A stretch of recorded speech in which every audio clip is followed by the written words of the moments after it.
Buenas tardes, mi nombre es Jonathan Torres Huerta, arquitecto del departamento de SECPLAC de la Ilustre Municipalidad de Romeral, y este video tutorial corresponde a material audiovisual complementario a la plantilla e instructivo de dibujo técnico avanzado para proyectos de arquitectura, que será presentado como proyecto final del Diplomado en Gestión Pública Regional impartido por la Universidad de Talca. La finalidad de este video es implementar un sistema de automatización en nuestro dibujo técnico, creando un hábito y buenas prácticas al momento de dibujar, optimizando tiempo y recursos de nuestra computadora. Como generalidad, se puede mencionar que es importante acostumbrarnos a dibujar en la intersección de los ejes, ya que al trabajar en un espacio de trabajo finito, nos permitirá encontrar con rapidez todos los elementos que hemos dibujado. Pero más importante aún, es que al momento de exportar nuestro dibujo en formato BIM o 3D, tales como Revit o SketchUp respectivamente, la coordenada en la cual se realizó el dibujo será reconocida por estos. Tenemos como ejemplo un proyecto municipal de años anteriores en la que podemos ver que el espacio de trabajo se emplazó más o menos a 1,5 kilómetros de la intersección de los ejes, y aún así en este mismo espacio de trabajo el dibujo está desorganizado, por lo que será muy difícil encontrar dónde tenemos las plantas, dónde están los detalles, dónde están las elevaciones. Entonces tenemos que acostumbrarnos a, dentro de nuestro espacio de trabajo, organizar, inscrito quizá en tablas, lo que son las plantas, lo que son las elevaciones, los cortes y así sucesivamente. El tutorial se dividirá principalmente en 6 puntos, que son capas, elementos de anotación, tablas de datos, bloques con cobertura, bloques dinámicos y finalmente láminas y trazado, los cuales sus minutos de inicio y término estarán referenciados en el instructivo y se encontrarán también en la descripción de este video para quienes vean el tutorial a través de plataformas tales como YouTube, por ejemplo. Empezando por las capas, podemos mencionar que uno de los mitos más comunes es pensar que al crear más capas el dibujo se hace más pesado. En realidad la función de las capas es todo lo contrario: poder organizar lo que se muestra en pantalla, optimizando recursos y poder filtrar ciertos elementos de dibujo al momento de realizar una búsqueda rápida. Como por ejemplo, si vamos a otro dibujo que tenemos abierto, en el caso de las cotas, podemos ver que fue dibujada en la capa anotación roja, y si apretamos el comando rápido seleccionar similar, se nos van a seleccionar todos los elementos que, valga la redundancia, son similares a este. Además, si escribimos el comando seleccionar similar, podemos, a través de esta configuración SE, poder hacer filtros, y uno de estos es el de capas. En la plantilla se han creado todas las capas que en el municipio se utilizan al momento de crear un proyecto de arquitectura. Estas fueron ordenadas con el prefijo 2D para que al momento de insertar bloques o elementos de dibujo externo a la plantilla, estos se mantengan ordenados. Si vamos a las propiedades de las capas, podemos ver que todo está organizado con el prefijo 2D, y esto es porque si vamos a otro dibujo que tengamos como referencia, ¿qué es lo que hacemos comúnmente? Es traer referencias de dibujo externo a nuestro dibujo, tales como mobiliario, por ejemplo, es lo más común. Si vamos a nuestra plantilla y pegamos esto, nos daremos cuenta que se han agregado las capas que estaban en el dibujo de referencia que trajimos. Si no tuviésemos los prefijos 2D, estas capas estarían organizadas entre nuestras capas y ya sería un poco más complicado encontrar alguna en específico. Es por eso que tenemos que acostumbrarnos a organizar nuestras capas y a dibujar en estas capas también. Además, dentro del modelo se podrán encontrar las mismas capas con sus colores y grosores de línea para que alguien que no posea las plumillas en formato CTB las pueda configurar sin problema. Se puede ver que aquí, mediante una tabla, organizamos lo que son los nombres de las capas con su color en el dibujo, con su color de trazado, su grosor de línea y la línea propiamente tal para que pueda ser copiada mediante el comando de igualar propiedades. Además, si vamos a las propiedades de las capas, podemos ver que cada una de estas capas fue cargada con su tipo de línea y su grosor de línea al momento de trazar, para que más adelante veamos que se va a poder previsualizar en el espacio de láminas que tenemos acá abajo. También en la plantilla se encuentran configurados los estilos de texto y cuotas que se utilizan en los proyectos, desde la escala 1 a 500, que va desde lo más general, hasta la escala 1 a 5, con la cual se representan los detalles constructivos. Esto lo podemos encontrar en el menú de anotación, donde para los textos están los estilos de texto que se mencionaron anteriormente, y lo mismo para los estilos de cota, para que en caso de que tengamos que hacer una acotación rápida a escala 1 a 200, esto ya esté configurado por defecto.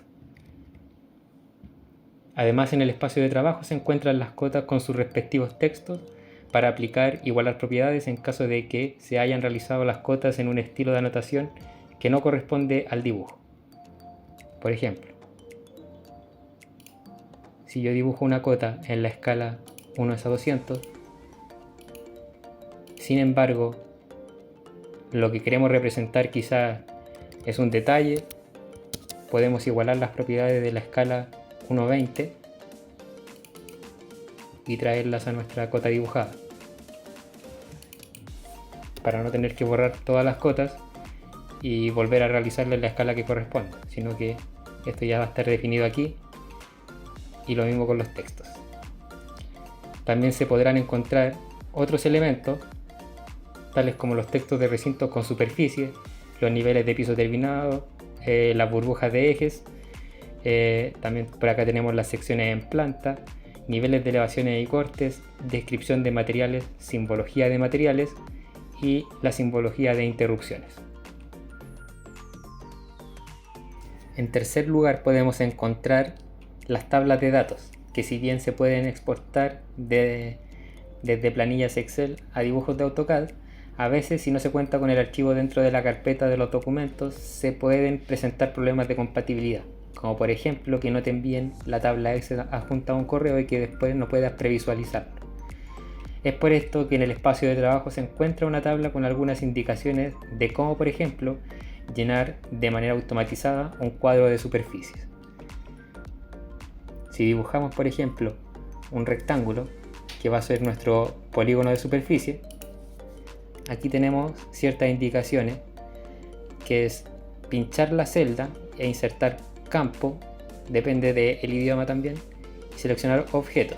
Por ejemplo, yo pincho esta casilla y vamos aquí, que esta es la herramienta de campo, le podemos decir que seleccionemos objetos. En este caso sería esto, y poder seleccionarlo mediante este, que es seleccionar objeto.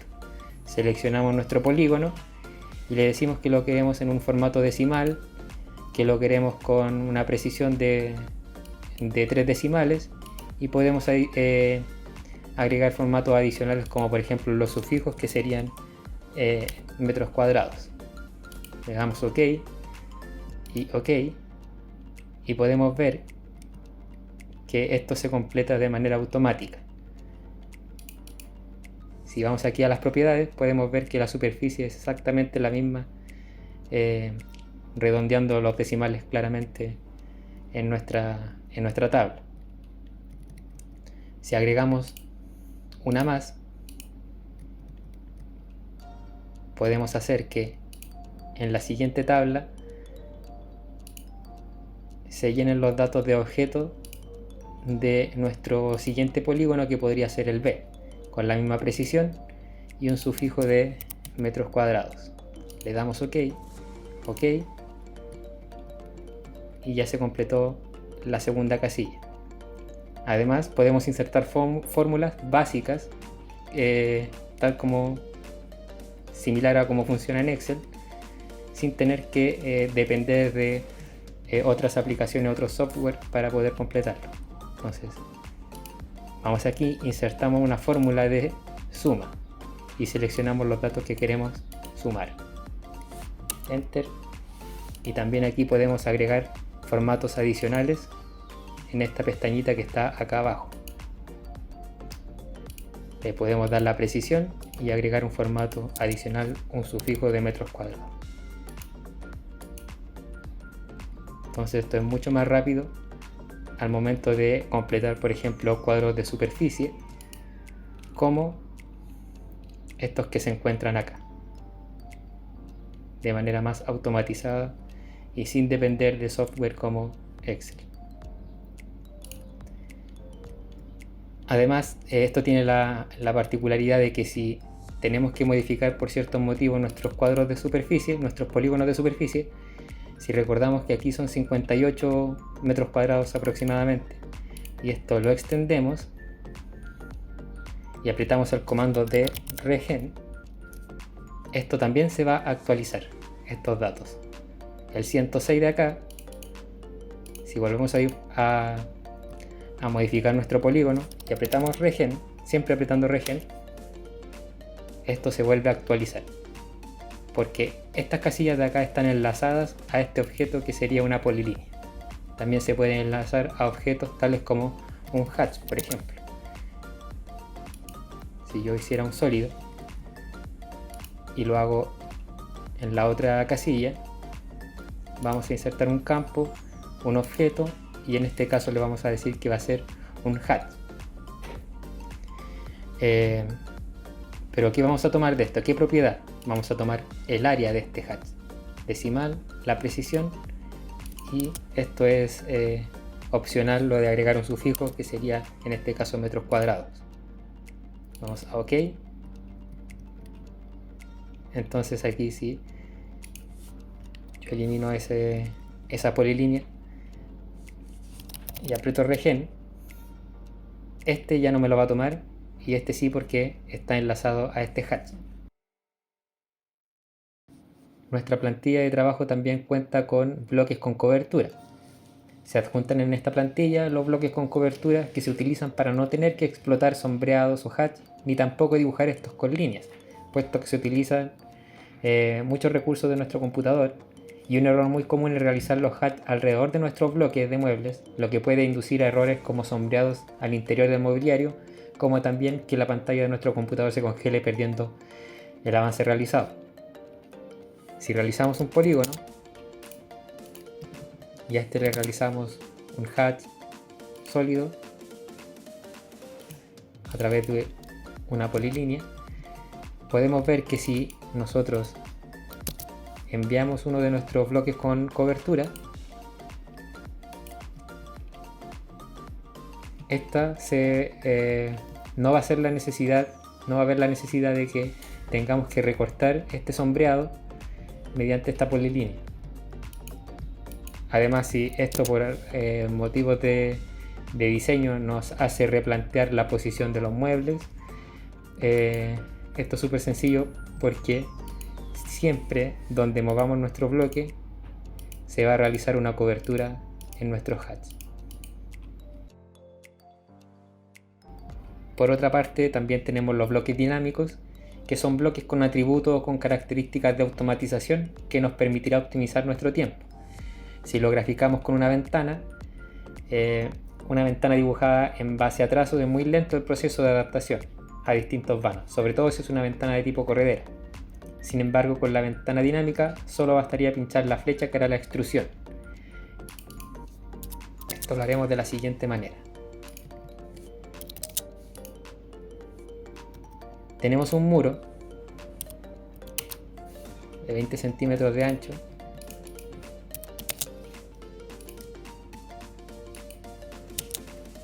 bueno, este es un vano muy grande, lo dejaremos de 2 metros.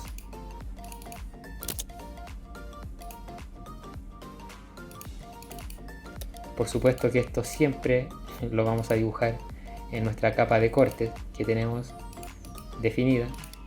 Vamos a dibujarla por capa. Entonces, ¿qué es lo que tenemos que hacer?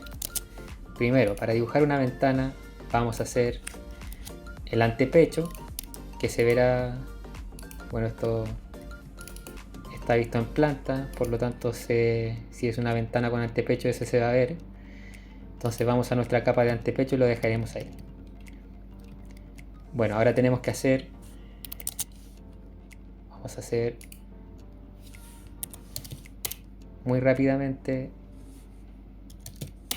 dentro de lo que es un dibujo hecho en base a polilíneas nos permite, vamos a hacer nuestro perfil de la ventana, le vamos a hacer un mirror, luego le vamos a hacer el vidrio, también le vamos a dibujar lo que es la proyección del marco de la ventana que se verá en planta, y esto lo vamos a pasar a una capa de vidrios. Para estos efectos el marco también lo vamos a poner en la capa de vidrio. Bueno, si esto fuese una ventana corredera, ni hablar, esto debiese estar hecho a la mitad. Vamos a hacer un rectángulo de dimensiones, en realidad un cuadrado, que este va a ser nuestro perfil de la ventana, que irá ahí. Esta línea tenemos que llevarla hacia acá. Esto lo hago para que vayan viendo las diferencias en lo que es hacer una ventana como estamos acostumbrados a hacerlas, y lo que es hacer la ventana con un proceso de automatización en base a bloques dinámicos. Ahí tenemos la de un lado, pero ese perfil tiene que compartir el eje con esta. Tampoco mi intención es hacer una clase de lo que sería realizar un dibujo técnico, pero es solamente, como les mencionaba, para poder darnos cuenta cuántas son las diferencias en cuanto a los tiempos. Eso lo coloco ahí, y eso más o menos es lo que sería el dibujo de una ventana en planta. Ahora el problema es el siguiente. Ahí dibujamos una ventana lo más rápido que pudimos. ¿Qué pasa si tenemos otra ventana, también tipo corredera, que es de 1 metro de ancho? Nosotros vamos a tomar la ventana que ya hicimos, porque es lo más rápido, y la vamos a poner aquí. Sin embargo, todo esto ya no nos sirve. Entonces, ¿qué es lo que vamos a hacer? Es casi realizar el proceso de nuevo. Vamos a tener que adaptar esto para llevarlo hasta donde termina nuestro muro, y ahí sería el antepecho. Luego tendríamos que dividir esto en dos. Podemos traer nuestro cuadrado que representa el marco de aluminio hecho con anterioridad y lo podemos poner aquí. Ahí ahorramos un poco de tiempo. Esto lo llevamos acá, o hacemos un trim, lo cortamos ahí, este también lo cortamos ahí, ese lo borramos. Y a todo esto le hacemos un mirror. Bueno, eso tenían que compartir un eje y no lo hicimos bien. Sin embargo, nosotros tenemos en nuestra plantilla nuestra ventana de tipo corredera con atributos y dinámica. Entonces la podemos llevar ahí a nuestro muro, y esta la podemos extruir hasta donde empalme con el muro siguiente. De ahí solamente bastaría copiarla, llevarla al siguiente muro de 1 metro y llevarla a que empalme al otro muro. Pero eso no es todo. Tenemos un menú desplegable con atributos que, si recuerdan, esta ventana era una ventana que medía un vano de 2 metros. Por lo tanto, esto no está actualizado. Este sabemos que es de 1 metro y tampoco está actualizado. Entonces, ¿qué es lo que tenemos que hacer? Solamente apretar el comando regen y se van a actualizar los anchos de los vanos. Porque este ancho está linkeado a ese número. Entonces también aquí podemos editar mediante estos atributos el tipo de ventana, que esta pudiese ser la B1, que tenga un ancho de 2 metros, eso está seteado desde antes, y el alto de la ventana pudiese ser un ventanal de 200 también, tipo corredera. Ok. Entonces sin tener que explotar el bloque podemos modificarlo porque es un bloque con atributos. Esta vendría siendo la B2 y esta es de 1 metro por 1 metro. Listo. Eso es todo. Y si tenemos que darle más ancho, solamente bastaría apretar Regen y se va a actualizar el ancho del bloque. Eso en cuanto a los bloques dinámicos, en cuanto a las ventanas. Las puertas funcionan de una manera similar, que son las que tenemos acá. Por defecto tengo una de 76, muy aleatorio el valor, pero si le damos un ancho, esto también se va a actualizar y bastaría ya poder ponerle los atributos tales como el tipo de puerta, que sería la P1, el ancho y una puerta de 2 metros. Ok. Todos los bloques presentados cuentan con al menos un atributo de automatización, ya sea de rotación, de escala, de alargar, etc. Por ejemplo, las mesas cuentan con un patrón de automatización de rotación. Vamos a quitar el modo ortogonal sin tener que apretar la herramienta de comando. También esto se puede apreciar con otros bloques dinámicos, que al pinchar el menú desplegable encontraremos otras variedades de un mismo bloque, como son las simbologías eléctricas, por ejemplo, que tenemos acá, que este sería un interruptor triple. Tenemos dobles y tenemos también simples. Los enchufes igual serían simple, doble y el triple, ¿sí? Y los niveles de piso a distintas escalas, por ejemplo. Este está para una escala 1 a 100, pero también lo podemos poner a escala 1 a 50. Y este texto también se puede configurar y poner que, por ejemplo, es un nivel de más 0,20 metros. Como esto quedó un poco largo, también tiene un patrón de extrusión esa línea. También se puede modificar de manera más rápida, más automática. Para finalizar, en nuestro punto 6 tenemos lo que son las láminas y el trazado, que acá abajo a la izquierda podemos ver que se encuentran 4 tipos de láminas predefinidas, que son las más recurrentes al momento de trazar. Estas son el tamaño oficio, el A3, el A2 y el A1. Si entramos al A1, podemos ver que también, si hacemos doble clic aquí, se encuentran predefinidas las distintas escalas de trazado sin tener que recurrir al comando de zoom. Si desplegamos este menú de acá, siempre haciendo doble clic en nuestra ventana gráfica, podemos desplegar este menú donde podemos trazar nuestra lámina a escala 1:50, por ejemplo. Hacemos doble clic afuera y esto se puede modificar en su ancho, se puede copiar, se puede mover y también se puede bloquear cuando ya definamos una vista. Si la bloqueamos, ya no podemos hacer zoom dentro del modelo ni tampoco moverlo. Lo que se va a mover va a ser nuestro papel. Lo que hace la ventana gráfica es linkear a nuestro papel lo que está en el modelo, ¿sí?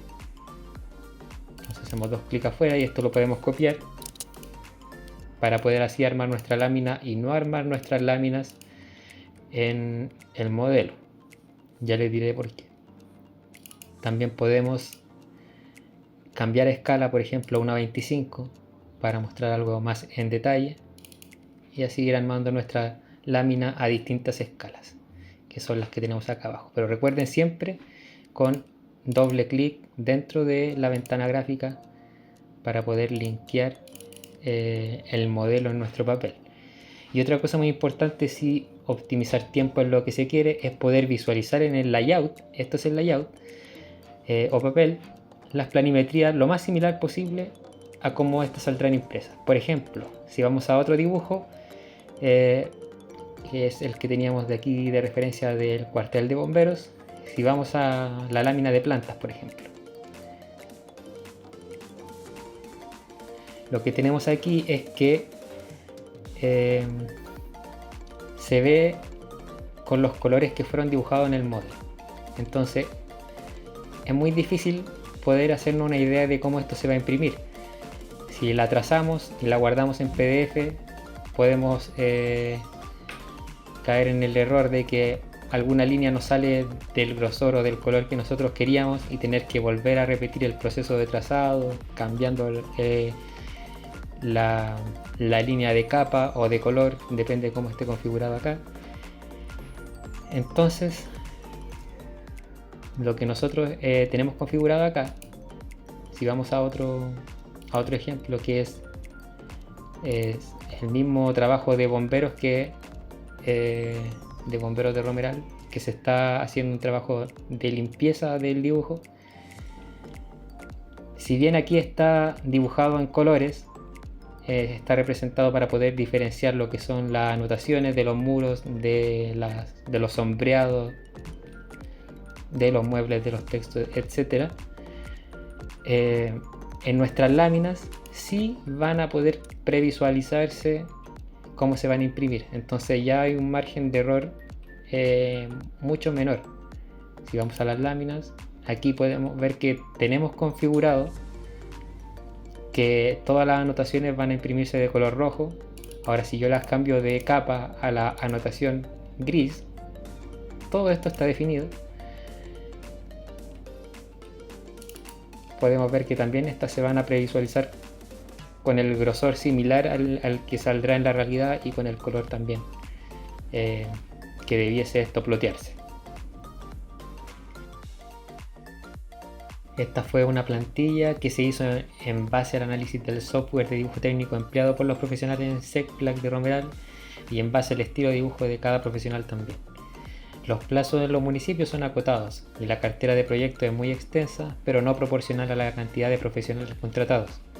Es por esto que se hace necesario contar con herramientas que nos hagan la carga un poco más liviana, que decanten en un menor margen de error, proyectos con menos observaciones y por ende menos diferencias en la construcción también. El dibujo técnico es un proceso fundamental en el desarrollo de proyectos y por consiguiente en el crecimiento de nuestra comuna. Muchas gracias.